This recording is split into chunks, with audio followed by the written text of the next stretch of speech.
Hello प्यारे बच्चों, आपका स्वागत है फिर से हमारी बिल्कुल ब्रांड न्यू वीडियो में। ये सैंपल पेपर है 2026 के उत्तराखंड बोर्ड का, जो मैं आपको बिल्कुल आराम से और बहुत क्लियर सॉल्व कराने वाला हूँ। बने रहना वीडियो पर। कुछ वीडियो और आने वाली जिसमें दूसरा सैंपल पेपर सॉल्व होगा, कुछ एक्स्ट्रा क्वेश्चन, कुछ इंपॉर्टेंट क्वेश्चन। यानी कि जब भी आप पेपर देने जाएंगे तो सारा पेपर आपसे खुद ही क्लियर हो जाएगा, ये मेरा वादा है। ठीक है जी, चलिए शुरू करते हैं। सबसे पहले मैं कुछ पैटर्न बता दूं आपको कि कितना ज़्यादा चेंज हुआ है इस बार पेपर। देखो, रैंडमली बहुत नॉर्मल क्वेश्चन पूछे जाते थे। ये वाला सेट तो फिर भी हल्का है, इसे इसीलिए वजह से मैंने चूज किया है कि थोड़ा हल्का है, जिससे समझने में आपको थोड़ा ज़्यादा आसानी हो। उसके बाद यहाँ पर एमसीक्यू दे रखे हैं आपको 10। उसके बाद एक एक ये असर्शन और रीजन बिल्कुल नया ऐड हुआ है, जिसे मैं आपको समझाऊंगा कि असर्शन और रीजन क्या होते हैं। ठीक है, उसके बाद एक एक मार्क्स के क्वेश्चन अलग यूज होते हैं। ये सीबीएसई बोर्ड के पैटर्न में नहीं आते, केवल यूके बोर्ड के पैटर्न में आते हैं। उसके बाद 2-2 मार्क्स के क्वेश्चन हैं जो थोड़े से अलग अलग दिए गए हैं इस बार, पहले से अलग। यानी कि जो एनसीईआरटी में से 90% पेपर आता था, वो 90 को 70 के आसपास कर देगा। 70% एनसीईआरटी में से आएगा, कुछ वो बाहर से दे रहे हैं, कुछ रैंडमली। उसके बाद 2-2 मार्क्स के बहुत सारे क्वेश्चन हैं, और फिर 4 मार्क्स के क्वेश्चन मिलेंगे आपको, और फिर 6 मार्क्स के क्वेश्चन मिलेंगे आपको, और लास्ट में मिलेगी आपको केस स्टडी, वो भी सिर्फ एक, और वो 4 नंबर की केस स्टडी होगी। ठीक है जी, चलिए शुरू करते हैं अपने क्वेश्चनों को। सबसे पहला क्वेश्चन आपको दिया गया है, निम्न में से कौन सी संख्या अपरिमेय संख्या है? ये है, ये है, ये है या ये है? सबसे पहले तो इसके कॉन्सेप्ट समझना बहुत जरूरी है कि ये अपरिमेय संख्या होती क्या है। अपरिमेय संख्या, तो देखो, एक नंबर है मेरे पास 5/2, और एक है मेरे पास 5/3। तो इनमें से कौन सी अपरिमेय होगी? तो आप डिवाइड करके देखें। 2 2 जा 4, आ गया 1, पॉइंट लगाई मैंने, 0 बढ़ गई, 2 5 जा 10, कट गया तो भाई पूरा। क्या 5/3 भी कट जाएगा? 3 1 जा 2 बच गए। मैंने पॉइंट लगाई, 0 बढ़ाई, 6 जा 18 हो गए, 2 आ गए, 0 बढ़ाया, 6 जा 18, फिर 2 आ गए, 0 बढ़ाया, 6, फिर 18 आ गए। तो ये तो इस तरीके से चलता ही चला जाएगा। तो ऐसे नंबर जो काटने के बाद रिपीटेबल हो जाते हैं, मतलब बार बार बार बार बार बार वही नंबर आता रहता है। अपॉन में तो ये भी है और ये भी है, समझ रहे? नहीं, अपॉन में तो दोनों है, पर ये तो कट नहीं रहा है और लगातार चलता जा रहा है, ये कट चुका है। तो ऐसे नंबर जो कट जाते हैं उन्हें तो कहते हैं परिमेय संख्या, और ऐसे नंबर जो कटते नहीं हैं उन्हें कहते हैं अपरिमेय संख्या। समझ में आई बात बच्चों? क्या फर्क है? इर्रेशनल नंबर, एक इर्रेशनल होता है और एक रैशनल होता है, अगर इंग्लिश में है कोई। तो रैशनल तो है परिमेय और इर्रेशनल है अपरिमेय। तो अपरिमेय संख्या वो होती हैं जो कटती नहीं है और लगातार चलती चली जाती हैं, और परिमेय संख्या वो होती हैं जो कट जाती हैं। तो देखो, √25 है भाई, √25 तो 5 का स्क्वायर है।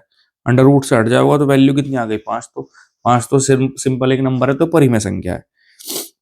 अब यह है 2/√7। 2/√7, देखो, √7 जो भी अंडर रूट में होते हैं, पहली बात तो जो अंडर रूट से बाहर नहीं निकल सकते, जैसे 25 तो बाहर आ गया, 5 का स्क्वायर है, पर 7 तो किसी का स्क्वायर नहीं है। तो जो अंडर रूट से बाहर नहीं आते वही होते हैं इर्रेशनल नंबर। तो इसका आंसर है हमारे पास सेकंड, 2/√7। 0 कोई इर्रेशनल नंबर नहीं होता, और √81 होता है 9 का स्क्वायर, और स्क्वायर से अंडर रूट हटने पे क्या आ जाता है? 9। इस तरीके से हमारा आंसर क्या हो गया? सेकंड। इतने ही आराम से मैं आपको ये सवाल समझाने वाला हूँ, बने रहना। एक एक सवाल मैं आपको क्लियर करके भेजूंगा यहाँ से। चलिए जी, अब चलते हैं अपने सेकंड क्वेश्चन की तरफ को, जो हमें कहता है कि द्विघात बहुपद x² - 25 के शून्यांकों का योग क्या है? देखो, ये टफ कर दिया गया सवाल।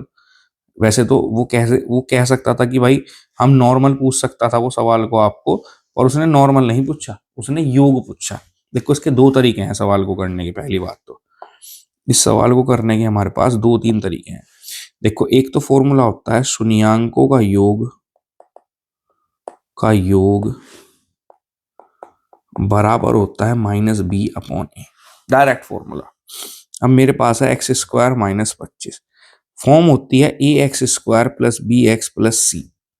तो देखो, स्क्वायर वाले के सामने होता है a, तो जब कुछ नहीं है तो यहाँ a की जगह क्या होगा? 1। एक्स वाले के सामने होता है भी, यहाँ तो पूरे में भी कोई एक्स वाला नहीं है ही कहाँ यहाँ एक्स वाला कोई। तो हमारे पास जो बी की वैल्यू होगी वो होगी 0, और सी होता है कोई भी नंबर, सी यहाँ पर -25 है। तो अगर मैं इस फॉर्मूले में वैल्यू रखता हूँ माइनस, बी की वैल्यू तो 0 है, ए की वैल्यू 1 है, तो आंसर क्या आ रहा है मेरे पास 0। तो इसका आंसर होगा 0। ठीक है जी। दूसरा तरीका बताता हूँ, x² - 25 बराबर रख दो 0 के, क्योंकि शून्यांक के बराबर है। माइनस का 25 इधर आगे क्या हो जाएगा, प्लस का 25। अब 25 किसका स्क्वायर होता है, 5 का। जब आप स्क्वायर रूट ले लेंगे, स्क्वायर रूट का मतलब वर्गमूल, हिंदी में वर्गमूल लेने पर, तो जब आप वर्गमूल ले लेंगे तो स्क्वायर दोनों तरफ अंडर रूट लग जाएगा, और जब भी किसी डिजिट के ऊपर अंडर रूट लगता है तो प्लस माइनस में लगता है। तो ये हो गए +-5, यानी कि एक तो आपके पास x की वैल्यू +5 आ गई, और एक x की वैल्यू आपके पास -5 आ गई। अब अगर आप ध्यान दे सवाल में, तो कहा गया है शून्यांकों का योग बताओ, योग। योग का मतलब जोड़ दो इन्हें। तो 5 में अगर मैं जोड़ दूं -5, तो प्लस माइनस तो माइनस हो जाएंगे, तब भी क्या होगा 0। तो या तो ऐसे सॉल्व कर लो, या फिर डायरेक्ट फॉर्मूले से कर लो। मैंने दोनों तरीके बता दिया आपको। ठीक है जी। चलिए चलते हैं अपने नेक्स्ट क्वेश्चन पे। हमें बताया गया है द्विघात समीकरण इतना इतना कि मूल वास्तविक व असमान होंगे। वास्तविक होंगे और असमान होंगे, अलग अलग होंगे। तो देखो इसमें तो बराबर आते हैं, वास्तविक आते हैं और बराबर आते हैं। जब b² - 4ac बड़ा होता है 0 से, ये तो b² है ही नहीं, तो इसका तो कोई लेना देना है ही नहीं। अब बचता है ये, और एक बचता है ये। ठीक है जी। अब देखो, जब 0 की तरफ को बड़ी वैल्यू होती है, तो 0 बड़ा अगर b² - 4ac होता है, तो वैल्यू सॉल्व ही नहीं होती है। तो ये भी गलत है। बचता है ये हमारे पास कि b² - 4ac बड़ा हो गया 0 से, तो इस वजह से जो मूल वास्तविक व असमान होंगे उसकी वैल्यू है सेकंड, यानी कि सेकंड है क्या है इसका आंसर। ठीक है जी। चलिए अब ये वाला क्वेश्चन हम आपको सोल्व करके जाते हैं कि एपी है इतना इतना का 30वां पद ज्ञात करो। देखो कितना ही आसान क्वेश्चन है भाई, कितना आसान क्वेश्चन है ये देखना आप। एक एपी दी गई मुझे 10, 7, 4 डैश डैश का 30वां पद,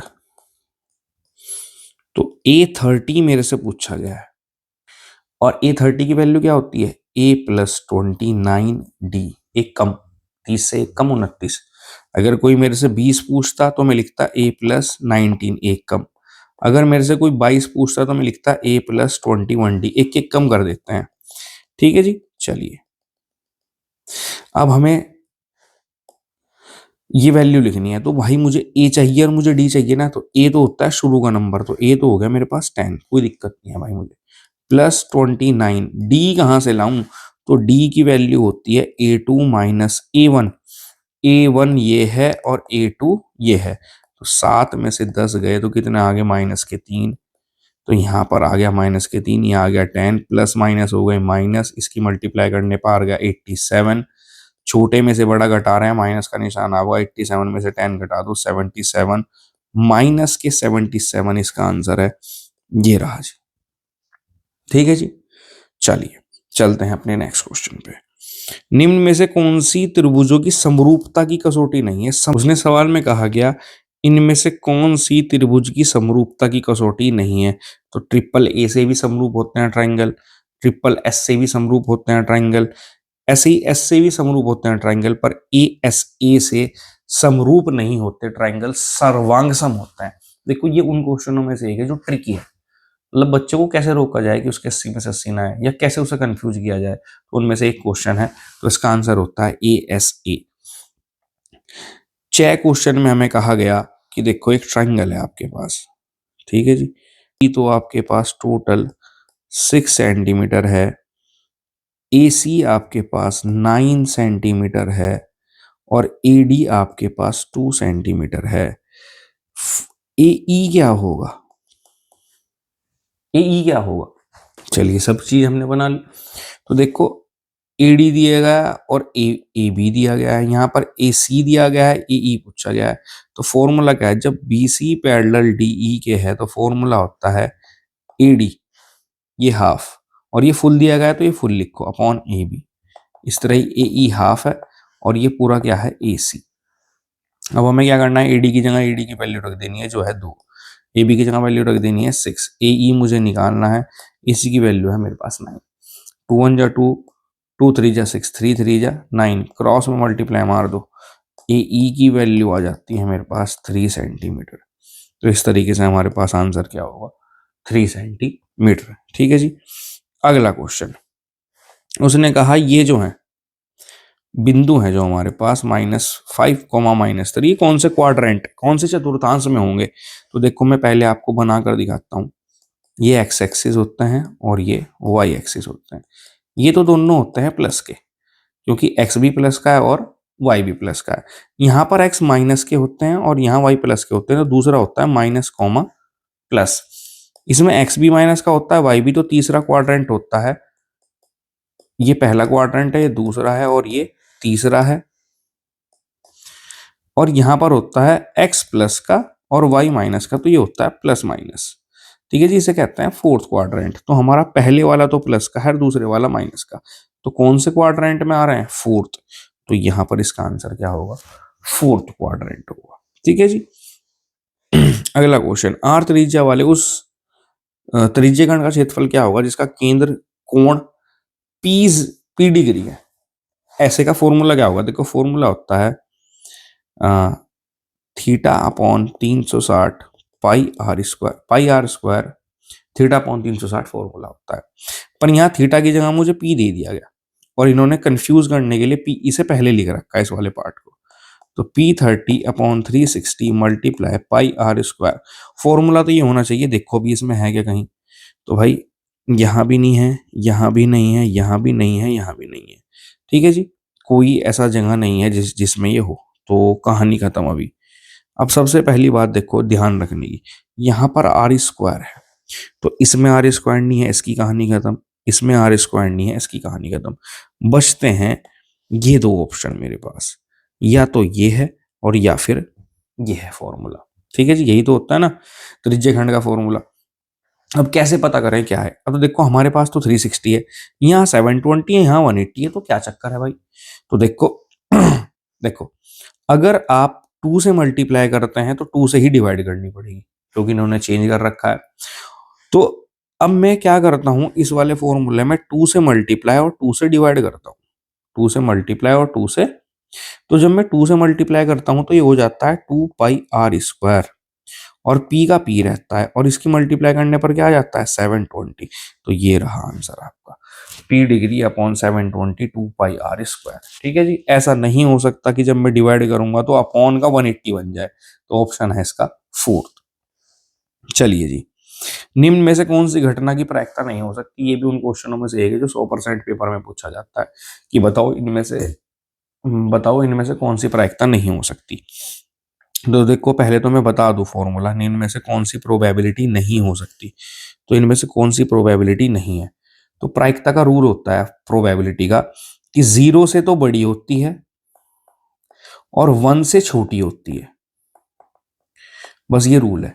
माइनस में कभी नहीं होती, माइनस में नहीं हो सकती प्रोबेबिलिटी।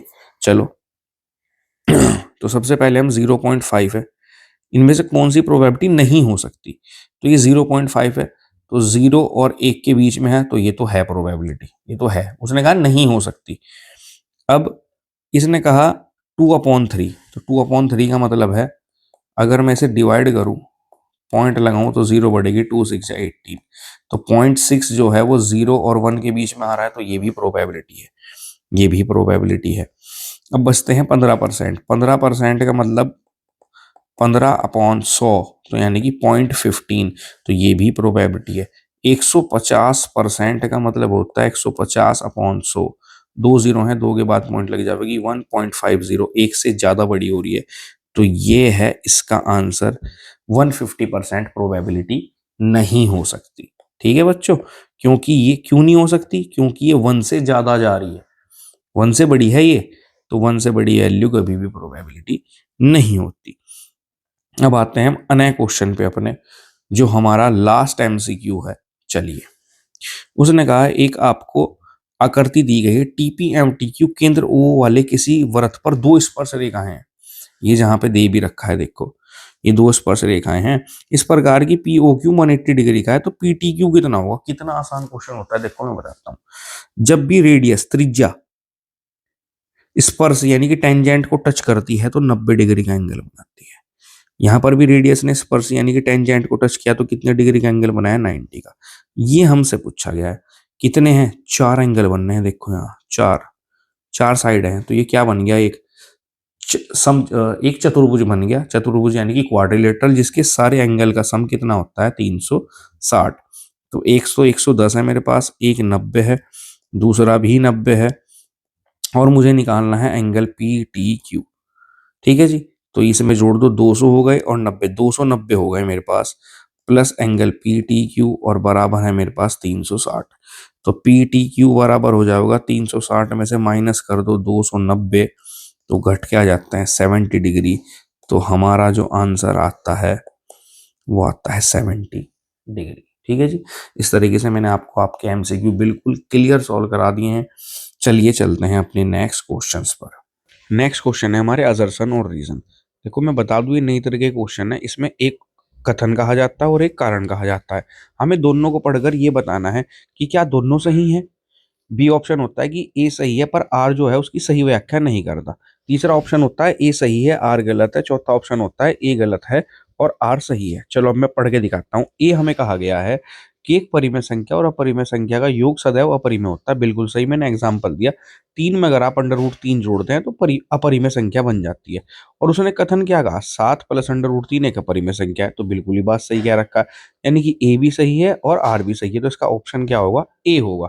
इसका आंसर निकलेगा हमारा ए व आर दोनों सही हैं। अब आता है ख। ख का ऑप्शन है सभी वर्ग समरूप होते हैं, यानी कि सारे स्क्वायर समरूप एक जैसे होते हैं। बिल्कुल बात सही है। आर क्या है? कि सभी समरूप आकृतियां सर्वांग सम होती है। नहीं, ये गलत है। तो इसका ऑप्शन होगा थर्ड कि ए सही है और आर गलत है। चलिए चलते हैं अपने नेक्स्ट क्वेश्चन पे, जो है क्वेश्चन नंबर 3। एक एक नंबर के क्वेश्चन है। वह द्विघात बहुपद ज्ञात करो जिसके शून्यांकों का योग व गुणनफल आपको सामने दे रखा है। ठीक है जी। तो जब किसी ने शून्यांकों का योग और गुणनफल दिया है तो हम सबसे पहले यहाँ पर लिखना शुरू करेंगे। तो शून्यांकों को योग को कहते हैं अल्फा प्लस बीटा, जिसकी वैल्यू दे रखी है -1/4। शून्यांकों के गुणनफल का फॉर्मूला होता है अल्फा बीटा, जिसे दे रखा है 1/4। द्विघात बहुपद बनाने का फॉर्मूला मैंने आपके सामने लिख दिया। x² minus alpha plus beta x plus alpha beta. Alpha plus beta की value -1/4 x plus alpha beta की वैल्यू है 1/4। अब हम क्या करेंगे? माइनस में माइनस प्लस कर देंगे, माइनस से माइनस प्लस हो जाएगा और सब कुछ हम एज इट इज लिख देंगे। उसके बाद अपॉन में चार नहीं रहना चाहिए, तो अपॉन में चार नहीं रहना चाहिए तो इससे हम क्या करेंगे? हम मल्टीप्लाई कर देंगे 4 से पूरी इक्वेशन में, यानी कि 4 से गुणा करने पर। जैसे ही हम 4 से गुणा करेंगे, तो मैं डायरेक्ट गुणा करके दिखा रहा हूँ, देखो आपको। ये हो जाएगा 4x², 4 के ऊपर गुणा होगी तो 4/4x प्लस 1/4, 4/4 बराबर 0। 4 से 4 घटिया एक बार, 4 से 4 घटिया एक बार। अब हम इसे लिखेंगे 4x² प्लस x प्लस 1 बराबर 0, और इस तरीके से हमारा ये वाला सवाल हो जाता है सॉल्व। ठीक है जी। अगला क्वेश्चन हमें कहा गया बिंदु 3,4 की y अक्ष से दूरी याद करो। तो देखो ये बहुत आसान सवाल है और उसकी बहुत अच्छी ट्रिक है। देखो मैं आपको बताता हूँ क्या करना है। जैसे कि हमें जो बिंदु दिए गए हैं वो 3,4 दिए गए हैं, तो हमने यहाँ पर लिख दिया 3,4।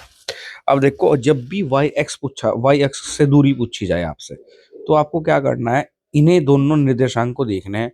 अगर y पूछी जावे तो x इसका आंसर होता है, यानी कि जो y अक्ष से दूरी निकलेगी हमारी वो निकलेगी 3 बस। और अगर अगर x अक्ष से पूछा जाए तो उसी निर्देशांक में y की वैल्यू देख लो कितनी है, 4 है। तो बस उसका आंसर क्या होगा? 4। बस इतना सी ट्रिक है और सवाल खत्म। और इससे ज्यादा में और कुछ नहीं करना है।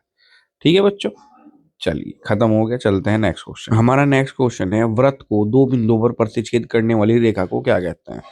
तो याद कर लो बस, व्रत को दो बिंदुओं पर प्रतिच्छेद करने वाली रेखा को छेदक रेखा कहते हैं। बस इतना आंसर है इसका। 1 नंबर का क्वेश्चन है। अगला क्वेश्चन, त्रिज्या 3.5 सेंटीमीटर वाले अर्धगोले का वक्र पृष्ठीय क्षेत्रफल ज्ञात करो। ऐसे क्वेश्चन पेपर में जरूर दिए जाते हैं, इन फॉर्मूलों को आप याद कर लिया करो। आर की वैल्यू है 3.5 सेंटीमीटर। हमसे पूछा गया है अर्धगोले का वक्र पृष्ठीय क्षेत्रफल। तो जो अर्धगोले का वक्र पृष्ठीय क्षेत्रफल होता है उसका फॉर्मूला होता है 2πr²। तो हमने यहाँ पर लिख दिया अर्धगोले का वक्र पृष्ठीय क्षेत्रफल है 2πr²। हमें क्या करना है, 2 की जगह 2, की जगह 22/7, r की जगह रख दिया हमने 3.5, वो लिख दिया हमने 2 बार। 7 से 3.5 0.5 बार कट गया। 2 की मल्टीप्लाई 22 में 44, मल्टीप्लाई 0.5 मल्टीप्लाई 3.5। इस सब को सॉल्व करने पर जो भी आंसर आएगा वही आपका आंसर है। तो इस प्रकार जो हमारा आंसर आता है वो है 77 सेंटीमीटर स्क्वायर। ठीक है जी। चलिए चलते हैं अपने नेक्स्ट क्वेश्चन पे। बहुत ही अच्छा क्वेश्चन है 7 क्वेश्चन। हमें एक द्विघात बहुपद दिया गया है और कहा गया है कि जो उसके शून्यांक है वो एक दूसरे के व्युत्क्रम में है, के का मान ज्ञात करो। मोस्ट इंपॉर्टेंट क्वेश्चनों में से एक है बच्चों। ठीक है जी, चलिए शुरू करते हैं। जब भी कभी आपको ऐसा सवाल दिया जाए, पहले तो हमने यहाँ अपने द्विघात बहुपद लिख दिया। जब भी आपको व्युत्क्रम का सवाल दिया जाए तो आपको इस सवाल में मानना पड़ेगा कि शून्यांक क्या है उसके। माना पहला जो शून्यांक है हमारा वो है, कुछ भी मान सकते हैं आप, मैंने पहला शून्यांक यहाँ पर मान लिया m। ठीक है जी। और जो दूसरा शून्यांक है वो उसका व्युत्क्रम है। व्युत्क्रम का मतलब होता है उल्टा। तो जो मैं दूसरा शून्यांक यहाँ पर मान लूंगा, जैसे कि सपोज करो मैं आपके सामने लिख के दिखाता हूँ 2, तो 2 का व्युत्क्रम क्या होगा 1/2, 3 का क्या होगा 1/3, तो इस तरह ही m का क्या होगा 1/m।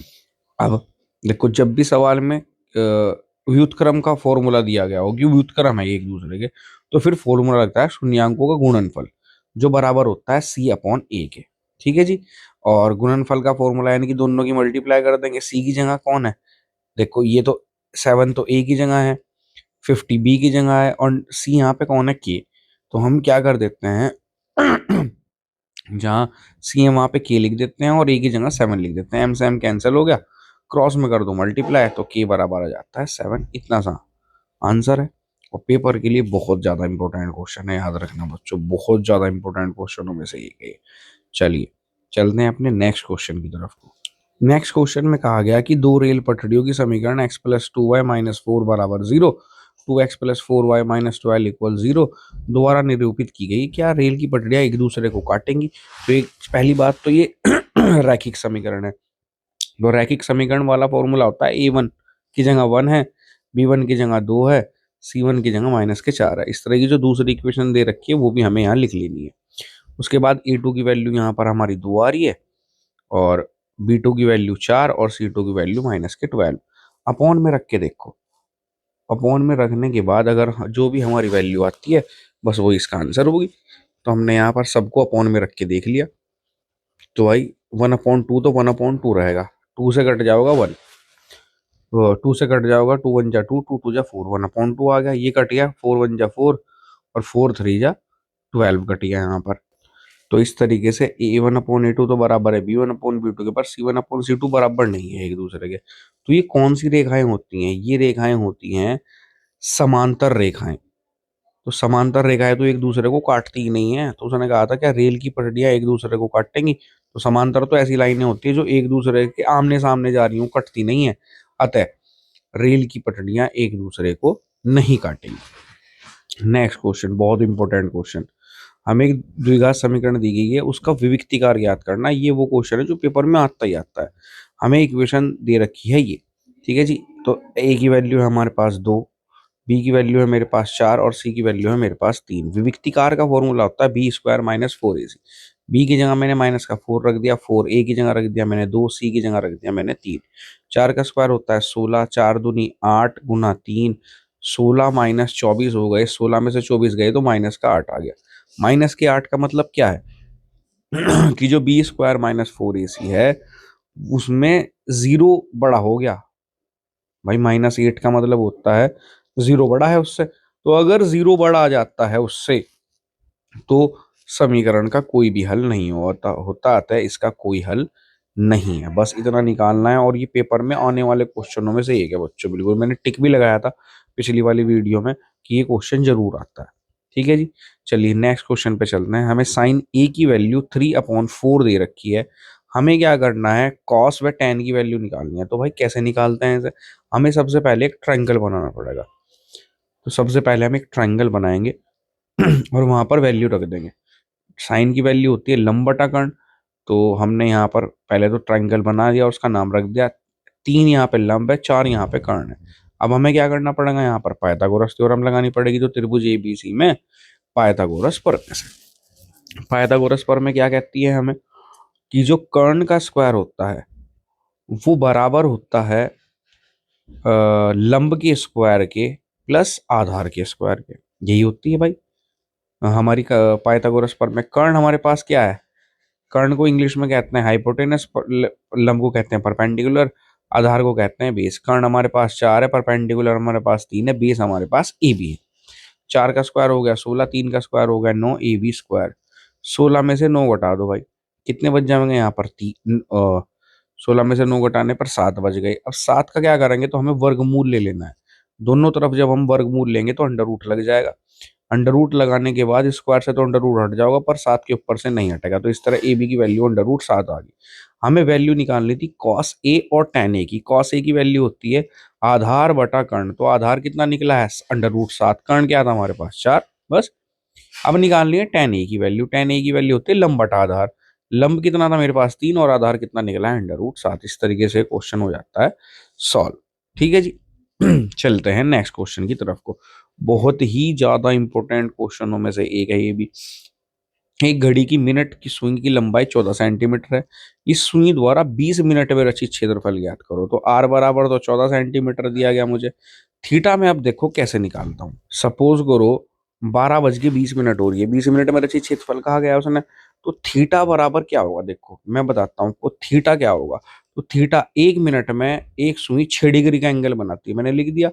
और कितनी मिनट बताई गई है हमें 20, तो हमने 20 से क्या कर दी उसकी मल्टीप्लाई। तो 12 की गुणा जब हम 20 से कर देंगे तो 120 डिग्री का एंगल हमारी घड़ी बना रही है। और इसके द्वारा रचित क्षेत्रफल हमें निकालना है। तो त्रिज्य खंड के क्षेत्रफल का हमारे सामने फॉर्मूला लगेगा, जो होता है पाई आर स्क्वायर थीटा अपॉन 360। पाई की वैल्यू है 22/7, आर की वैल्यू है 14 मल्टीप्लाई 14, थीटा है हमारे पास 120 अपॉन 360। 120 से 360 कट जाएगा 3 बार, 7 से 14 कट जाएगा 2 बार। बाकी सबकी मल्टीप्लाई कर दो, आसानी से आंसर आ जाए। ऐसे ही हम इनकी मल्टीप्लाई करते हैं 616 अपॉन 3 सेंटीमीटर स्क्वायर, हमारा आ जाता है आंसर। ठीक है जी। नेक्स्ट क्वेश्चन की तरफ को चलते हैं। बहुत इंपॉर्टेंट क्वेश्चन है ये भी, नई तरीके का क्वेश्चन इस बार डाला गया है। टेबल बनाकर दिखाता हूँ कैसे इन्हें सॉल्व करते हैं। मैं रफली टेबल बना रहा हूँ, आप अच्छे से टेबल बनाना। ठीक है, देखिए भाई मैंने यहाँ पर टेबल बना दी। तो देखो ये माध्यक की टेबल है। माध्यक की टेबल में क्या होता है, सामने वाला सामने के बराबर लिखा जाता है और इसमें हमें एक्स वाई जेड और टी की वैल्यू निकालनी है। तो देखो मैं आपको बताता हूँ, जैसे ये वाली टेबल है। तो 6 में जब 5 जोड़, 6 में 6 के सामने तो 6 उतरेगा। 6 में जब 5 जोड़ते हैं तो सामने वाला आता है, यानी कि x आता है। तो 6 में 5 जोड़ने पर कितना आना चाहिए था x। तो 6 और 5 कितने हो गए हमारे पास 11। अब ऐसे ही अगर मैं x में y जोड़ूंगा तो क्या आएगा 15। यही तो आता है जोड़ के सामने वाला। तो x प्लस वाई बराबर आ गया 15। x की वैल्यू कितनी थी 11। अब मैंने क्या करा 15 रखा और प्लस का 11 इधर आके क्या हो जाएगा माइनस का 11। तो 15 में से 11 गए तो y की वैल्यू कितनी आ गई 6। ठीक है जी। अब आती है हमारी नीचे 19 और जेड की बारी आती है हमारी। 19 में हमने जेड जोड़ा, बराबर आ गया 22। जेड यहीं रखा 22 प्लस का 19 इधर आगे माइनस का घटा के कितना आ गया 3। लास्ट है हमारे पास 22 में 8 जोड़ दो, टी के बराबर आ जाएगा। तो टी बराबर है 22 प्लस 8, तो टी की वैल्यू आ गई हमारे पास 30। इस तरीके से पूरा सवाल हो जाता है सॉल्व। अगला क्वेश्चन है हमारा प्रायिकता का, प्रोबेबिलिटी का। एक पेटी में 30 डिस्क है जिनमें 1 से 30 तक नंबर लिखे हुए हैं। तो अगर मैं आपको एक डायग्राम बनाकर इसे समझाऊं तो सवाल कुछ इस तरीके से, प्लेट टाइप की डिस्क है, गोल गोल गोल गोल डिस्क है हमारे पास, और उसमें 1 से लेके 30 तक संख्याएं लिखी हुई हैं। देखो मैं 30 संख्या तो नहीं बना सकता, पर मैं आपके सामने कुछ बना के दिखा रहा हूँ। सपोज करो ये डिस्क है और इनमें नंबर लिखे हैं 1 से लेके मैंने 9 तक नंबर लिख दिए। ठीक है जी। अब सवाल में कहा गया कि अगर मैं इनमें से एक डिस्क उठाता हूँ तो क्या प्रोबेबिलिटी, क्या प्रायिकता है कि 2 अंकों की संख्या आएगी। तो 2 अंकों की संख्या क्या होगी, देखो 2 अंकों की संख्या का मतलब जैसे कि 10। 2 अंकों की संख्या का मतलब जैसे कि 10। भाई 1 2 1 से लेकर 9 तक तो सब 1 अंक की संख्या है। तो 2 अंकों की संख्या 10 से शुरू होती है और 30 तक की सारी 2 अंकों की संख्या ही है ना। तो ये तो सारी एक एक नंबर की 1 से लेकर 9 तक तो 10 से शुरू होती हैं। तो हम क्या करते हैं 10 11 12 13 ये सारी 2 अंकों की संख्या है 30 तक। तो हम क्या करते हैं एक संख्या 2 अंकों की संख्या आने की प्रोबेबिलिटी डायरेक्ट लिख कर दिखाता हूँ। दो अंकों की संख्या जो होगी 30 में से 9 घटा दो, कितनी हो जाएगी 21। और टोटल कितनी संख्या है हमारे पास 30। भाई दो अंकों की संख्या निकालनी है, शुरू की 9 घटा दो 30 में से, 30 में से गई, 30 में से 9 घटाए तो कितना हो गया 21। 21 बटा 30, 3 के टेबल से काट दिया, 7/10 हमारा क्या आ गया आंसर। अब दूसरा क्वेश्चन कहा उन्होंने पूर्ण वर्ग संख्या। ये बहुत इंपॉर्टेंट क्वेश्चन है। पूर्ण वर्ग संख्या क्या होती है? देखो, पूर्ण वर्ग संख्या का मतलब पूरा स्क्वायर। जैसे कि 1 का स्क्वायर क्या है 1, 2 का स्क्वायर क्या है 4। तो हम सारे के सारे पूर्ण वर्ग संख्या लिखने की बात कर रहे हैं यहाँ पर। तो पूर्ण वर्ग संख्या जब शुरू होगी तो 1 का स्क्वायर होगा 1, 2 का स्क्वायर होगा हमारे पास 4, 3 का स्क्वायर होगा हमारे पास 9, इस तरह ही 4 का स्क्वायर होगा 16, ठीक है नहीं। और 16 के बाद 25, 36 हम नहीं लिख सकते, क्यों? क्योंकि 30 तक ही नंबर है। तो कितने नंबर हो गए, इन्हें गिन गिन के देखो आप, 1, 2, 3, 4 और 5 हो गए नंबर।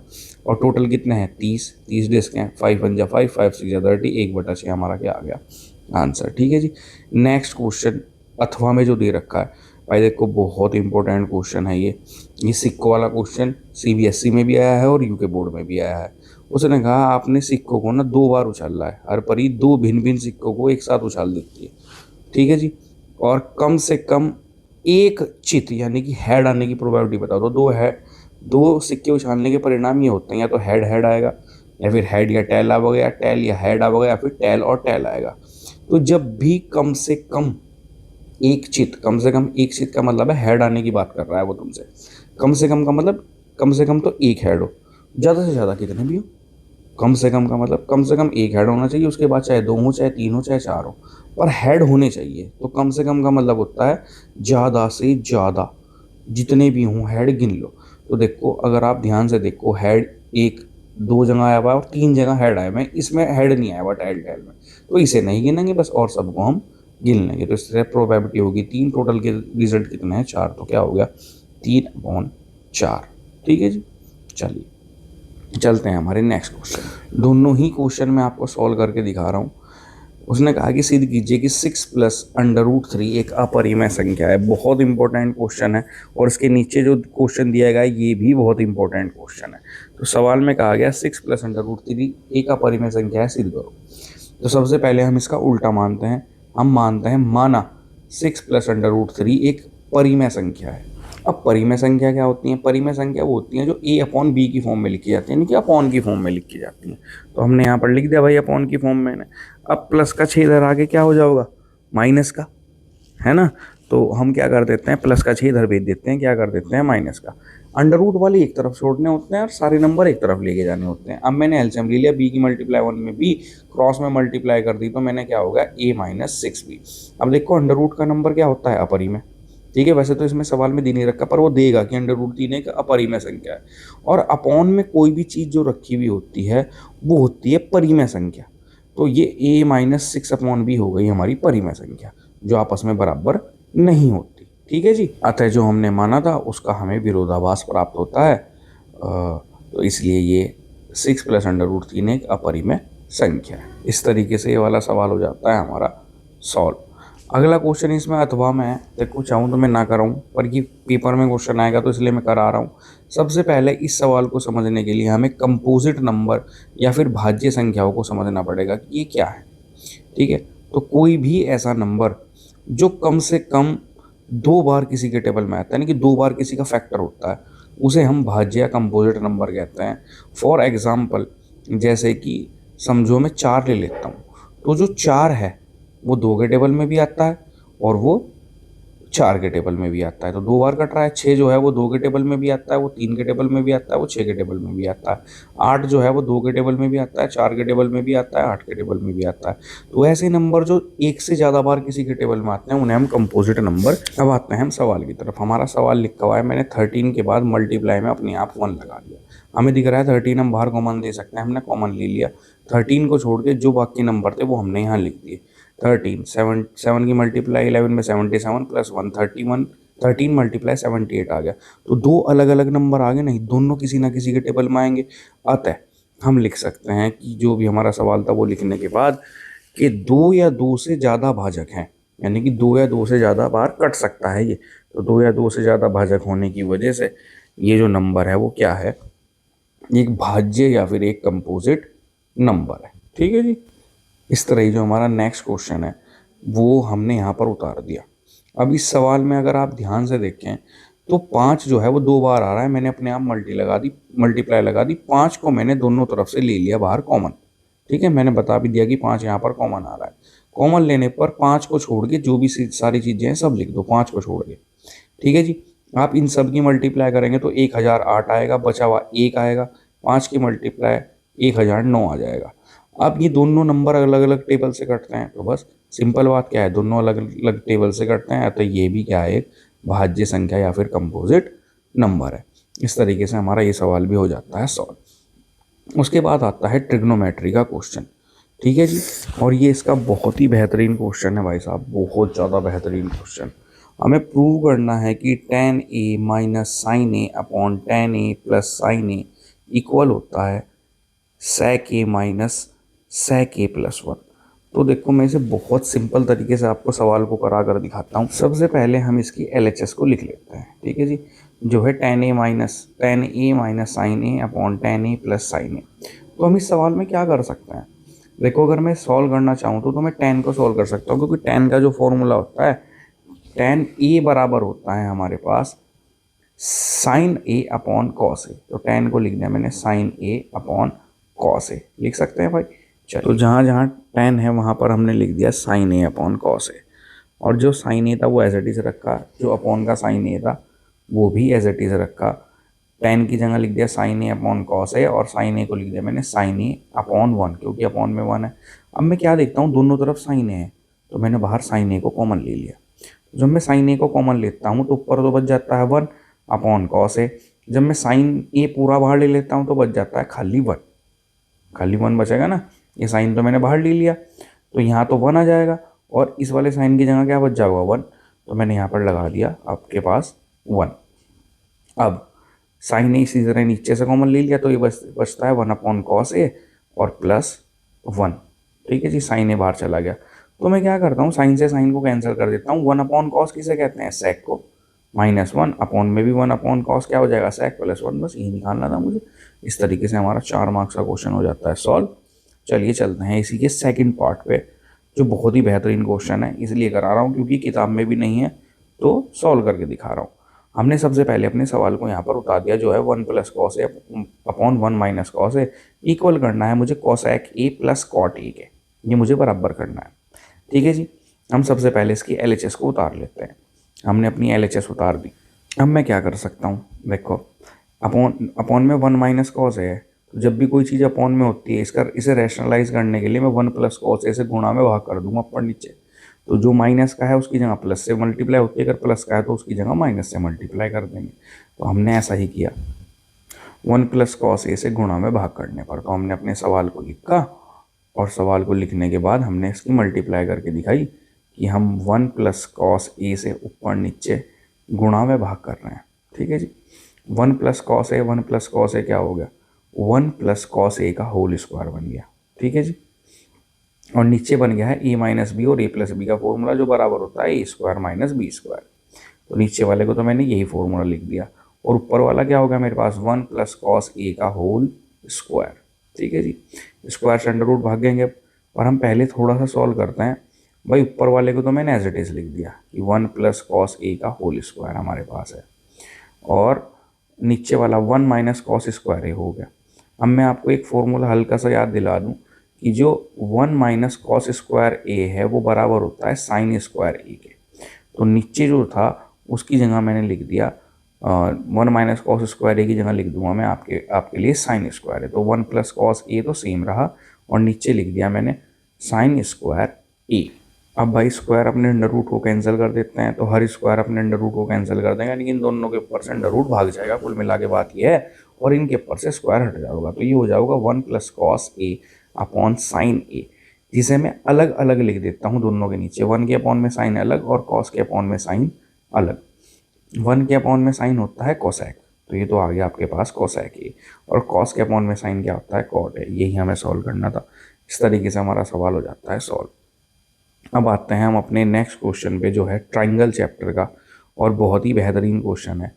इसे हम आपको सॉल्व कर कर दिखाते हैं। ठीक है जी, 16 क्वेश्चन में हमें एक ट्राइंगल दिया हुआ है, और P S upon S Q बराबर दे रखा है P T upon T R, और दो एंगल हमें दे रखे हैं बराबर, और हमें कहा कि अब प्रूफ करो कि पी क्यू आर क्या है, एक समद्विबाहु त्रिभुज यानी कि आइसोसेलेस ट्रायंगल होगा जिसकी दोनों साइड आपस में क्या होती हैं, बराबर। जो हमें सबसे पहले दिया है वो हम यहाँ पर लिख देते हैं। हमें P S upon S Q बराबर दे रखा है P T upon T R के, जो अब हम क्या करते हैं, थेल्स प्रमेय के विलोम, विलोम का मतलब होता है उल्टा करने पर। थेल्स थ्योरम कहती है कि अगर कोई चीज़ अपॉन में है, अगर कोई चीज़ समांतर है, दो ट्रायंगल की दो भुजाएं आपस में समांतर है तो उनकी भुजाएं भी आपस में समानुपाती होंगी। पर यहाँ पे तो सामने हमें समानुपाती दे रखी हैं, तो इस तरीके से जो दो लाइनें जा रही हैं समांतर होगी, तो एस टी पैरेलल हो गया हमारे पास क्यू आर के। ठीक है जी। और दोनों एंगल देखो, दो समांतर रेखाओं में आपस के ऊपर नीचे के बने हुए एंगल संगत कोण बनाते हैं, यानी कि ये जो दो लाइनें जा रही हैं समांतर, इधर और इधर वाले एंगल आपस में क्या होते हैं, समांतर होते हैं, यानी कि ये वाले। तो हम अब इन्हें लिख देते हैं कि पी एस टी बराबर होगा एंगल पी क्यू आर के। इसे हम इक्वेशन 1 मानते हैं। ठीक है जी, इन्हें संगत कोण कहते हैं, इसे इक्वेशन हमने 1 मान लिया। और एक मुझे एंगल पहले ही दे रखा था सवाल वाले ने कि क्या पी एस टी बराबर है पी आर क्यू के, तो हम यहाँ लिख देते हैं कि पी एस टी बराबर है पी क्यू आर के, पी आर क्यू के।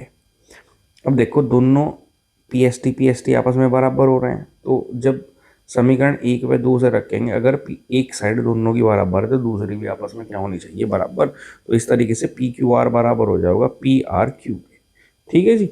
अतः जब किसी त्रिभुज की के दो कोण आपस में बराबर हो जाते हैं तो उनकी भुजाएं भी आपस में क्या होती हैं, बराबर। तो मैं यहाँ लिख देता हूँ, जब किसी त्रिभुज में दो कोण बराबर होते हैं तो उनकी भुजाएं भी आपस में क्या होती हैं, बराबर होती हैं। तो जब इनकी दो भुजाएं आपस में बराबर हो गई, अतः ट्राइंगल पी क्यू आर क्या होगा, एक समद्विबाहु त्रिभुज या फिर एक आइसोसेलेस ट्राइंगल हमने क्या कर दिया, प्रूफ कर दिया। ठीक है जी, चलिए चलते हैं नेक्स्ट क्वेश्चन पे।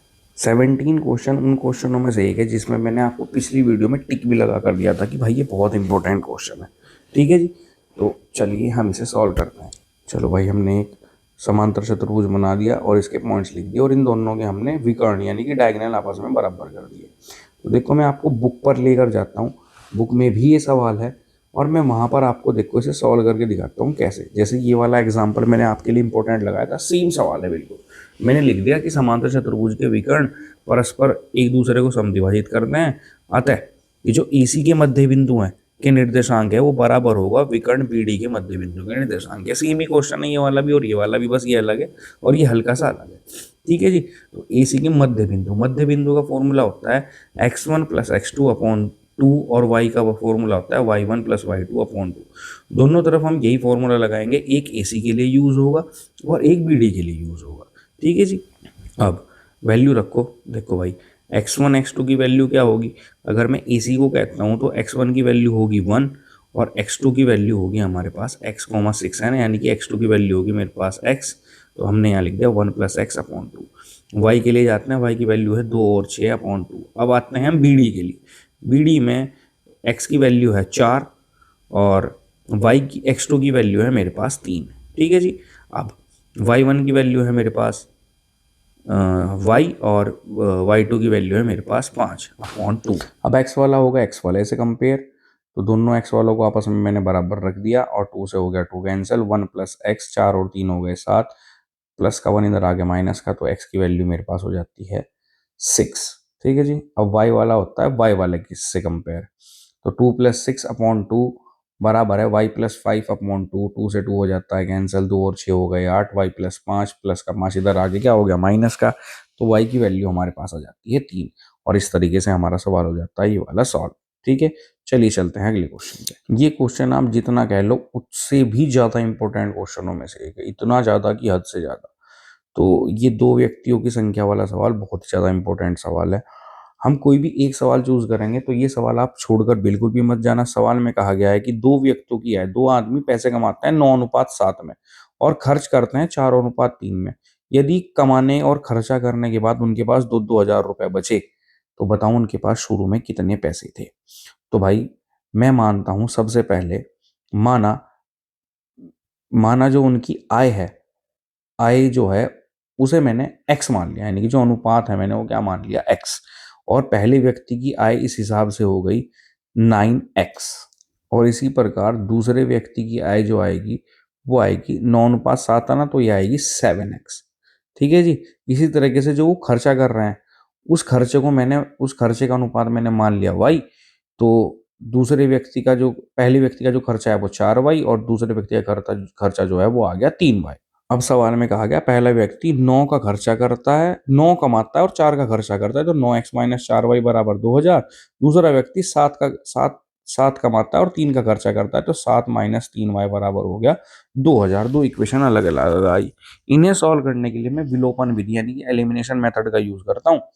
4 और 3 दिख रहे हैं, दोनों 12 बनाते हैं अपने टेबल में, तो 12 12 बनाना है मुझे। तो पहली वाली इक्वेशन में तो मैं कर दूंगा 3 से मल्टीप्लाई, 4 तिया 12, और नीचे वाली में मल्टीप्लाई कर दूंगा मैं 4 से, जिससे 4 तिया क्या हो जाएगा 12। चलो भाई सॉल्व करने पे लग गए हम। अब हम क्या करते हैं 9x माइनस 4y इक्वल 2000 की मल्टीप्लाई कर देते हैं 3 से पूरी इक्वेशन में मल्टीप्लाई होगी। 3 की गुणा 9 में 27, 3 चौक 12 और 3 की गुणा 2 में 6000 आ गया। इस तरह हमने दूसरी समीकरण रखी जो हमारी थी 7x माइनस 3y बराबर 2000। इसे हम 3y बराबर 2000 इसकी मल्टीप्लाई कर देते हैं हम 4 से। चलो जी, 4 सत्ते 28, 4 तिया 12 और 4 की गुणा 2 में करने पर आ गया 8000। ये हो गई हमारी समीकरण 4। दोनों समीकरणों को ऊपर नीचे रखने पर देखो पहले वो इक्वेशन रखेंगे जो बड़ी है, तो इसलिए मैं 28x माइनस 12y वाली जो इक्वेशन है उसे मैं ऊपर रख रहा हूँ, और जो 27x माइनस 12y वाली है उसे मैं नीचे रख रहा हूँ। ठीक है जी। ऊपर नीचे हमने रख दिया, प्लस की जगह माइनस, माइनस की जगह प्लस लगा दिया, साइन चेंज करने पड़ेंगे। तो प्लस की जगह माइनस, माइनस की जगह प्लस, 12 से 12 हो गया कैंसिल, 28 में 27 आगे आ गया x, 8 में से 6000 गए तो कितना आ गया 2000। हमें केवल प्रति व्यक्ति आय निकालनी है, y की वैल्यू की कोई जरूरत नहीं है हमें। तो पहले व्यक्ति की आय क्या आती है हमारे पास 9x थी, तो पहले व्यक्ति की जो आय है वो कितनी आई 9x, x की जगह मैंने रख दिया 2000, तो ये कितने आ गए 18,000 रुपए कमाता है पहले वाला व्यक्ति। दूसरे व्यक्ति की जो आय थी वो थी 7x, तो अब हम क्या करते हैं 7x, 7 और x की जगह रख देते हैं हम 2000, 7 टू जा कितने हो गए 14, 4000 रुपये आ गया हमारा, 4000 रुपये आ गए मेरे दूसरे वाले की आय। और इस तरीके से ये वाला सवाल हो जाता है सवाल। अब 19 और 20 बहुत ही ज़्यादा इंपॉर्टेंट क्वेश्चन है, करके दिखाते हैं आपको बहुत आराम से दोनों सवालों को सॉल्व। अब अगर हम 19 सवाल को पढ़ें तो एक नदी के पुल के एक बिंदु से नदी के सम्मुख किनारों के अवनमन कोण 30 और 45 है। अवनमन का मतलब ऊपर की तरफ से देख रहे हैं। ठीक है जी। यदि पुल किनारों से 5 मीटर की ऊंचाई पर हो तो नदी की चौड़ाई ज्ञात कीजिए। तो हमने नीचे एक लाइन बनाने के लिए नदी बना दी। ठीक है जी। नदी थोड़ी सी पानी बनाने के लिए हमने ऊबड़ खाबड़ कर दी। अब ऊपर बनाएंगे हम पुल, और पुल के एक किनारे पे कोई आदमी खड़ा है, एक तरफ से देख रहा है तो 30 डिग्री का एंगल बन रहा है, दूसरी तरफ से देख रहा है तो 35 डिग्री का एंगल बन रहा है, 45 डिग्री का एंगल बन रहा है। अब क्योंकि ये अवनमन कोण है और इन दोनों के बीच की जो ऊंचाई दी गई है वो मुझे 5 मीटर दी गई है, तो मैं इन दोनों के बीच की ऊंचाई लिख देता हूँ 5 मीटर। ठीक है जी। अगर ये वाला एंगल 30 डिग्री का है जो हमें अवनमन कोण दिया गया है, तो इसी का ही एकांतर कोण क्या होगा, यहाँ भी 30 होगा और वहां 45 है तो यहाँ पर 45 होगा। अब नॉर्मल सी बात है, मुझे नदी की चौड़ाई याद करनी है, यानी कि मुझे AC निकालना है, AC। अब मुझे इसे निकालने के लिए इस सवाल को सॉल्व करना होगा। चलिए जी सॉल्व करते हैं हम सवाल को। सबसे पहले देखते हैं कि हमें क्या क्या दिया गया है। सवाल में दिया गया है कि जो BD है यानी कि जो ऊंचाई है इन दोनों के बीच की वो 5 मीटर है। ठीक है जी। और हमें जो सवाल में निकालना है तो वो निकालना है AC। तो त्रिभुज ABD में है सबसे पहले। यहाँ पे 30 डिग्री का एंगल है, 30 डिग्री का जो एंगल है वो यानी कि जो हम फॉर्मूला करेंगे वो tan का यूज करेंगे क्योंकि लंब बटा आधार हमें यूज करना है। तो त्रिभुज ABD में tan 30 का फॉर्मूला लगाते हैं, फॉर्मूला होता है लंब बटा आधार। ठीक है जी। तो लंब है यहाँ पर BD और आधार है हमारे पास AB। tan 30 की वैल्यू होती है 1/√3, BD की वैल्यू हमारे पास क्या आ गई 5 और आधार है मेरे पास AB। इस तरीके से मैं AB की वैल्यू निकाल देता हूँ 5/√3। अब हम दूसरे ट्राइंगल में आते हैं जहां पर 45 है, तो हम यहाँ पर लिखते हैं tan 45। त्रिभुज ABDC में tan 45 की जो वैल्यू है वो लिख देते हैं भाई हम। tan 45 क्या हो गया लंब बटा आधार यानी कि 5/BC। लंब जो है वो 5 है, 1 आती है tan 45 की वैल्यू, और ये आ गई हमारी 5/BC। क्रॉस में मैंने कर दी मल्टीप्लाई, तो BC बराबर आ गया 5 मीटर। नॉर्मल सी बात है, पर हमें तो AC निकालना है। आता है नदी की चौड़ाई कितनी होगी हमारे पास, जो नदी की चौड़ाई पूछी गई है, AC जो होगी वो होगी AB प्लस BC। AB की वैल्यू है मेरे पास 5√3 और BC की वैल्यू है 5, दोनों में से 5 बार कॉमन ले लिया, 5√3 प्लस 1 मीटर, ये आ गया हमारा आंसर। चलिए जी, इसी का ही नेक्स्ट पार्ट है। एक सीधा राजमार्ग एक मीनार के पैर तक जाता है। मीनार के शिखर पर खड़ा एक आदमी इस कार को 30 डिग्री के एंगल से अवनमन कोण पर देखता है, यानी कि ऊपर से नीचे की तरफ को देखता है। मैंने एक रोड बनाया, एक मीनार बनाई, और उसके नीचे हमें एक कार बना रहा है जिससे वो 30 डिग्री के एंगल से देख रहा है। अब जैसे ही वो 30 डिग्री के एंगल से देखता है तो ये एक समान चाल से चल रही है। 8 सेकंड बाद कार यहाँ पर पहुंच गई, थोड़ा आगे जाकर, ठीक है जी। कार जैसे ही आगे आगे पहुंची, अब वो उसने जो एंगल देखा वो 60 डिग्री का हो गया। अब ये बताओ कार यहाँ से मीनार के पैरों तक जाने में कितना टाइम लेगी। अब इसके लिए हमें सवाल को करना पड़ेगा सॉल्व। चलिए शुरू करते हैं। अब जैसे ही हम अपने सवाल को शुरू करते हैं, हमने यहाँ नाम दे दिया A B C और D। हमें याद रखना बच्चों में BC निकालना है, ठीक है। सबसे पहले हमने माना मीनार की ऊंचाई बराबर H मीटर। मैं माना मीनार की जो ऊंचाई मान रहा हूँ वो H मीटर मान रहा हूँ, तो मैंने यहाँ H मीटर इसकी ऊंचाई मान ली। उसके बाद कार की जो चाल है उसे हम V लिखते हैं, V वेलोसिटी, तो ये लिख दिया हमने V, ठीक है जी। अब अतः दूरी हमने मान ली, दूरी बराबर होता है चाल गुणा समय। फॉर्मूला होता है चाल गुणा समय, दूरी बराबर, क्योंकि हम यहाँ सेकंड में नहीं गिन सकते, हमें दूरी गिननी पड़ेगी। तो यहाँ से यहाँ तक पहुंचने में 8 सेकंड लगी है, तो जो DC की दूरी होगी वो होगी 8V। चाल गुणा समय, तो चाल कितनी है V और समय कितना था 8 सेकंड। इसी तरह जो CB है, मान लो मैंने CB या फिर BC तक पहुंचने में लगा समय यहाँ पर T मान लिया, तो मैंने इसे मान लिया T सेकंड, ठीक है जी। तो CB तक चली दूरी क्या होगी, V और T। अब हम अपने ट्राइंगल पे आते हैं। छोटा ट्राइंगल लेना है छोटा ले लो, बड़ा ट्राइंगल लेना है बड़ा। हम ट्राइंगल लेते हैं सबसे पहले ABC 60 डिग्री वाला। तो ABC जो हम ट्राइंगल लेते हैं, फॉर्मूला लगेगा tan 60 बराबर होता है लंब बटा आधार, यानी कि AB अपॉन BC, ठीक है जी। अब जो इनकी वैल्यू है वो रख दो, तो ये है AB अपॉन BC। tan 60 की वैल्यू होती है √3 ABH है, BC की जगह मैंने क्या लिख दिया, VT। ये इसका फॉर्मूला था VT, और क्रॉस में कर दी मल्टीप्लाई, तो VT बराबर आता है H अपॉन √3। इक्वेशन आ गई 1 हमारे पास। अब हम लेते हैं बड़े वाला ट्राइंगल, यानी कि AB और D। तो ये हमने ट्राइंगल ले लिया ABD, और tan 30 लिखा हमारे पास। tan 30 बराबर होता है लंब बटा आधार, तो लंब है H और आधार है मेरे पास BD प्लस BC, यानी कि ये 8V है और ये है V और T। ये वाली जो दूरी थी ये VT थी, तो हमने यहाँ लिख दिया VT। तो ये हो गया हमारे पास 8V प्लस VT। अब tan√3 की वैल्यू 1/√, tan 30 की वैल्यू 1/√3 होती है, और इन्हें लिख दिया एज इट इज। अब हमने क्रॉस में कर दी मल्टीप्लाई, 8V प्लस VT बराबर होगा H√3। तो ऊपर हम H की वैल्यू निकालते हैं, यहाँ जो मैंने VT की वैल्यू निकाल रखी थी इसे कैंसिल करते हैं, और VT की मल्टीप्लाई √3 में हो जाती है, तो H की वैल्यू हो जाती है VT√3। तो जहां पर भी ये H था वहां पर लिख दिया मैंने VT√3 और मल्टीप्लाई √3। तो ये तो सेम रहा 8V plus VT, VT same रहा, और √3 हो गए 3। अब मैंने दोनों तरफ से VT को ले लिया बाहर कॉमन, ठीक है जी। V को ले लिया बाहर कॉमन, सॉरी, V मैंने बाहर कॉमन लिया, 8 प्लस T आ गया। यहाँ पर 3VT था, V से V क्या हो गया, कैंसिल। अब ये आ गया मेरे पास 8 प्लस T, और ये आ गया 3T। प्लस का T हम इधर भेज जाएंगे, तो किस चीज का हो जाएगा, माइनस का। तो 3T में से 1T गया, 2T आएगा, 2 के टेबल से 8 कट गया 4 बार। तो जो टाइम लगा कार का 60 डिग्री के बाद मीनार तक पहुंचने में, वो लगा हमारे पास 4 सेकेंड, ठीक है जी। चलिए चलते हैं नेक्स्ट क्वेश्चन। 20 क्वेश्चन एक बहुत ही इंपॉर्टेंट क्वेश्चन है, मैंने टिक भी लगाया हुआ है बुक वाली वीडियो में। तो देखो हमें दिया गया है कि ऊंचाई 2.4 सेंटीमीटर वाला और व्यास 1.4 सेंटीमीटर वाला एक बेलन लिया गया। तो हमने यहाँ पे एक बेलन बना भी दिया, और हमने यहाँ लिखा कि जो इसकी ऊंचाई है वो है 2.4 सेंटीमीटर, ठीक है जी। और जो इसका व्यास दिया गया है वो 1.4 है। तो इसकी रेडियस कितनी होगी, 1.4 को 2 से डिवाइड कर दो, 0.7 सेंटीमीटर इसकी क्या आ गई, हमारे पास रेडियस आ गई, ठीक है जी। एच हमारे पास 2.4 सेंटीमीटर है। अब इसमें से शंकु काट लिया गया, तो हम एक शंकु बनाते हैं जो इसमें से काट लिया गया, जिसकी रेडियस भी वही होगी 0.7 ही, मतलब सेम है बिल्कुल शंकु के लिए भी। और हमें इसका कुल, मतलब ठोस का कुल क्षेत्रफल निकालना है। तो देखो सबसे पहले शंकु के लिए सब चीजें वैसे तो सेम है, पर क्योंकि क्षेत्रफल की बात हो रही है, वक्र प्रस्थीय क्षेत्रफल की, तो हमें एल निकालना पड़ेगा। हमने शंकु के लिए वैल्यू रखी, एल निकालने का फॉर्मूला होता है h square plus r square. H की जगह एच की वैल्यू रख दी और आर की जगह मैंने आर की वैल्यू रख दी।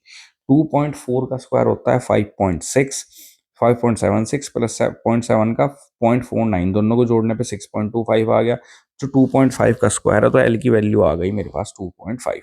अब मुझे टोटल क्षेत्रफल निकालना है, इसके लिए मैं फॉर्मूला लगाऊंगा। जैसे कि आप देख सकते हैं, शंकु ऊपर के क्षेत्रफल लगेगा, ऊपरी सतह का एक लगेगा शंकु का वक्र प्रस्थीय क्षेत्रफल और एक लगेगा पूरे बेलन का क्षेत्रफल। तो इस प्रकार हम यहाँ पर लिखते हैं कि जो कुल प्रस्थीय क्षेत्रफल है हमारा, यानी कि जो शेष बचे ठोस का क्षेत्रफल है, वो बराबर होगा हमारे पास, वो बराबर होगा बेलन का प्रस्थीय क्षेत्रफल जो बेलन का है, प्लस ऊपरी सतह का क्षेत्रफल जो ऊपरी सतह है, प्लस शंकु का वक्र प्रस्थीय क्षेत्रफल।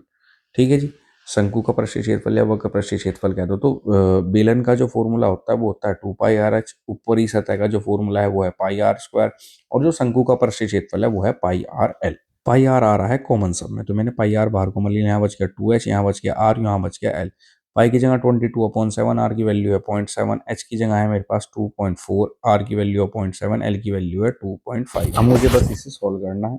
7 से 7 कैंसिल आके 0.1 आ गया, तो ये होगा 2.2, ये हो गया 2 की मल्टीप्लाई करने पर 4.8, 0.7 प्लस 2.5 जोड़कर हो गए 3.2, मल्टीप्लाई कर दिया, इन दोनों को जोड़ने पर आया 8, और 2.2 की मल्टीप्लाई अगर मैं 8 में करता हूं तो आता है 17.6 सेंटीमीटर स्क्वायर। इस तरीके से सवाल हो जाता है सॉल्व, और आपके पास आ जाते हैं पूरे 6 नंबर।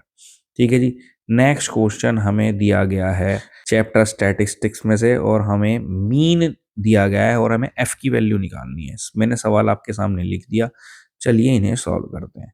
ठीक है जी, सवाल में कुछ कहा गया है कि ये रोज रोज पैसे दिए जाते हैं, 11 से 13 रुपए 7 बच्चों को, 13 से 15 6 बच्चों को, इस तरीके से दिया गया है।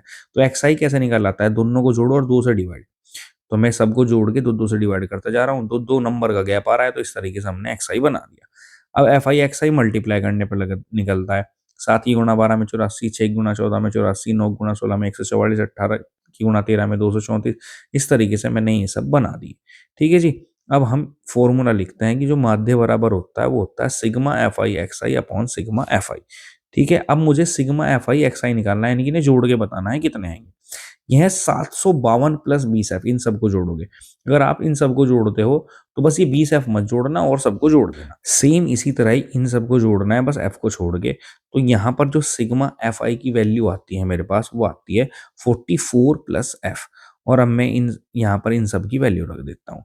यह 752 प्लस 20f अपॉन में है 44 प्लस एफ। माध्य मुझे सवाल में बड़ा क्लियर दे रखा है 18, इसके नीचे कुछ नहीं होता 1। क्रॉस में मुझे मल्टीप्लाई कर देनी है, क्रॉस में मल्टीप्लाई करता हूं मैं। अब क्रॉस में मल्टीप्लाई करने के बाद 18 की मल्टीप्लाई होती है 44 से, और फिर 18 की मल्टीप्लाई होती है f से, और क्रॉस में मल्टीप्लाई करने पर 752 प्लस 20f सेम आ जाता है। नंबर वाले नंबर की तरफ 18 गुणा 44 में कर दिए 792 plus 18f, 752 plus 20f। Number वाले गए नंबर वाले की तरफ, f वाला गया f वाले की तरफ। तो 792 में से माइनस हुए 752, 20f में से माइनस हुआ 18f। ये बच गए 40 और ये बच गए 2f। काट दिया 2 के टेबल से, f की वैल्यू आ गई हमारे पास 20। इस तरीके से हमारे पूरे 6 नंबर हो जाते हैं कब। चलिए चलते हैं नेक्स्ट क्वेश्चन। इस सवाल का तो मैं टिक भी लगा चुका हूँ भाई, ये बहुत ही इंपॉर्टेंट सवाल है, और मैं आपको बुक में ही दिखाता हूँ। ये एक एग्जाम्पल है जो 6 मार्क्स में आया हुआ है। ठीक है जी, तो चलिए शुरू करते हैं इस वाले क्वेश्चन को। सवाल में दिया गया है कि 5 सेंटीमीटर त्रिज्या के एक वृत्त की 8 सेंटीमीटर लंबी एक जीवा पी क्यू है। पी और क्यू परस्पर एक बिंदु टी पर प्रतिच्छेद करते हैं। आप टीपी की लंबाई बताओ। तो त्रिज्या मुझे 5 सेंटीमीटर दे दी गई, जीवा की लंबाई मुझे 8 सेंटीमीटर दी गई। ठीक है जी, और सवाल में मुझे कहा कि टीपी निकाल के दिखाओ तुम बस। तो अब हम कैसे सॉल्व करते हैं। सवाल में साफ साफ दिख रहा है कि जो ओ टी है वो परपेंडिकुलर है, मतलब वो 90 डिग्री में आ रहा है किसके, पी क्यू के। पी क्यू पे 90 डिग्री जा रहा है, यानी एक लंब समद्विभाजक है जो बिल्कुल बीच में से काटता है। तो पी आर बराबर हो गया हमारे पास आर क्यू के। काट दिया से बराबर बराबर भागों में इसने। तो अब ये दोनों जब 8 था और बीच में से काट दिया गया, तो ये पी आर और आर क्यू की वैल्यू कितनी आ गई हमारे पास, 4 सेंटीमीटर आ गई। हमने इसे 4 सेंटीमीटर के बराबर रख दिया। चलिए अब हमें जो निकालना है वो टीपी निकालना है। तो हम कैसे इसे निकालते हैं आप देखते हैं। आप सबसे पहले में एक छोटा ट्राइंगल लेते हैं जो है पी आर ओ। तो हमने यहाँ ट्राइंगल ले लिया P R O, Pythagoras theorem हमने यहाँ पर यूज करी, कर्ण यहाँ पर पी ओ है तो उसका स्क्वायर, लंब यहाँ पर पी आर है तो उसका स्क्वायर, आधार है यहाँ पर आर ओ उसका स्क्वायर। पी ओ की वैल्यू हमारे पास 5 है और पी आर की वैल्यू मेरे पास 4 है, मुझे आर ओ की वैल्यू चाहिए जिसे मैंने लिख दिया आर ओ का स्क्वायर। 5 का स्क्वायर होता है 25, 4 का स्क्वायर 16, आर ओ स्क्वायर 25 में से 16 घटा दिए मैंने, बराबर आ गया आर ओ स्क्वायर। 25 में 16 गए तो आ गया 9, तो 9 किसका स्क्वायर होता है 3 का, इस तरह के स्क्वायर से स्क्वायर कैंसिल, आर ओ की वैल्यू आ गई मेरे पास 3 सेंटीमीटर। ठीक है जी। अब हम अलग से मैं आपको देखो डायग्राम बनाकर दिखा रहा हूँ, मुझे टीपी की वैल्यू निकालनी है। यहाँ पर मैंने अपना सवाल जिस तरीके से था उस तरीके से उतार दिया है। अब अगर आप ध्यान से देखें तो एंगल जो टी पी आर है, टी पी आर, यहाँ पर आर है, ये टी पी और ये आर है, ये वाला आर, टी पी आर जो है plus angle R P O या फिर ओ पी आर कह लो, वो आपकी मर्जी है। तो मैं लिखता हूँ आर पी ओ बराबर है 90 डिग्री के, क्योंकि जब स्पर्शी जाकर टच होती है त्रिज्या से तो वो 90 डिग्री का एंगल बनाती है। इसी तरह ही T P R plus plus P T R, ये भी बराबर क्या बना रही है 90 डिग्री का एंगल बना रहे हैं। ठीक है जी। अब हम इन दोनों को आपस में बराबर रखते हैं, क्योंकि ये 90 डिग्री के बराबर है तो ये आपस में बराबर होंगे। जैसे ही हम इन्हें एक दूसरे के बराबर रखते हैं तो टीपीआर दोनों तरफ आ रहा है, तो टीपीआर से टीपीआर हो जाता है यहाँ पर कैंसिल, जो हमने कैंसिल कर दिया। अब कैंसिल करने के बाद आरपीओ बराबर आ गया पीटीआर के, दो एंगल बराबर हो गए। जब दो एंगल बराबर हो जाते हैं तो यहाँ पर जो लिखा हुआ था कि दो एंगल बराबर है, तो एक समकोण त्रिभुज टीआरपी और टी क्यू में ए समरूपता कसौटी से ये दोनों आपस में बराबर है, तो टीपी अपॉन पीओ बराबर हो गया आरपी अपॉन आर ओ। मैंने इस तरीके से इनकी क्या रख दी वैल्यू यहाँ पर। तो टीपी की वैल्यू जो थी वो कितनी थी, टीपी की जगह तो टीपी रख दिया, अपॉन पीओ की वैल्यू है मेरे पास 5, आरपी की वैल्यू है 4, आर ओ की वैल्यू है 3। इस तरीके से क्रॉस में मल्टीप्लाई करने पर हमारा सवाल हो जाता है सॉल्व। इंपॉर्टेंट क्वेश्चनों में से एक है बच्चों, जरूर करके जाना इस वाले सवाल को। ठीक है जी। चलिए चलते हैं अपने नेक्स्ट क्वेश्चन की तरफ। ये नए तरीके का क्वेश्चन ऐड किया गया है, इसे केस स्टडी कहते हैं। 4 नंबर का क्वेश्चन आएगा और उसमें 3 ही क्वेश्चन पूछे जाएंगे, 2 1 1 नंबर के और एक 2 नंबर का। सवाल में कहा गया कि रवि अपने पापा से साइकिल खरीदना, रवि कहता है कि मैं साइकिल खरीदना चाहता हूँ, उसके पापा कहते हैं भाई पैसे इकट्ठे कर लो, तो वो 500 रुपए से शुरू करता है और रोज हर महीने वो 100 रुपए बढ़ाता चला जाता है। तो नॉर्मल सी बात है भाई, ये एपी का सवाल है क्योंकि बढ़ते जा रहे हैं पैसे, शुरू में 500 थे, 100 जोड़ दिए उसने तो कितने हो गए 600, फिर 100 जोड़ेगा तो 700, इस तरीके से ये सवाल चलता जा रहा है। सवाल वाले ने कहा रवि की बचत के अनुक्रम के अनुसार आप सारवंतर बताओ। सारवंतर क्या है, तो ए तो 500 है, डी क्या होगा, अगर मैं 600 में से 500 घटाऊं तो 100, तो पहले वाले का जो आंसर है वो नॉर्मल सी बात है, डी की वैल्यू क्या आएगी मेरे पास, यानी कि जो सारवंतर है वो कितना आ गया 100। सेकंड क्वेश्चन का 5वें महीने में रवि की बचत कितनी होगी, तो 5वें महीने का मतलब ए5 कह रहा है तुम्हें, ए5 का फॉर्मूला क्या होता है A+4D। ए की जगह ए की वैल्यू रख दो, कितनी है 500, 4 का 4 और डी की वैल्यू है मेरे पास 100। कर दो मल्टीप्लाई, 4 की गुणा 100 में 400, कितना हो जाता है 900 आ गए। तो 5वें महीने में उसके पास बचत होगी 900। किस महीने में इसकी बचत 1500 रुपये होगी, तो किस महीने का मतलब एन पूछ रहा है और ए एन की वैल्यू मुझे 1500 दे दी गई है। तो अब मैं यहाँ से सोल्व करता हूँ, ए एन बराबर होगा A+N-1 इंटू डी, फॉर्मूला लगाया मैंने। ए की जगह ए की वैल्यू रख दो जो कितनी है मेरे पास 500 है, एन की जगह एन मुझे निकालना है, डी की जगह रख दो 100, प्लस का 100, 500 इधर आके माइनस हो जाओगा 1500 में से, तो कितने बच जाएंगे 1000, N-1 इंटू 100। तो 1000 यहाँ पर लिखने के बाद N-1 इंटू 100 और 2 जीरो से 2 जीरो कर दिए मैंने कैंसिल। ठीक है जी, बच गया 10, N-1 बराबर आ गया 10, माइनस का 1 इधर आगे क्या हो गया प्लस का 1 और n बराबर आ गया 10। इस तरीके से हमारे सारे सवाल हो जाते हैं सॉल्व। होप करता हूँ आपको वीडियो बहुत अच्छी तरीके से समझ में आई हो। चैनल को कर देना सब्सक्राइब, वीडियो को कर देना हर जगह शेयर। कोई भी दिक्कत हो मैसेज करके कमेंट करके आप हमें बता सकते हैं। मिलते हैं आपको अगली वीडियो में और धमाकेदार क्वेश्चनों के साथ, तब तक के लिए टाटा बाय बाय, अस्सलाम वालेकुम।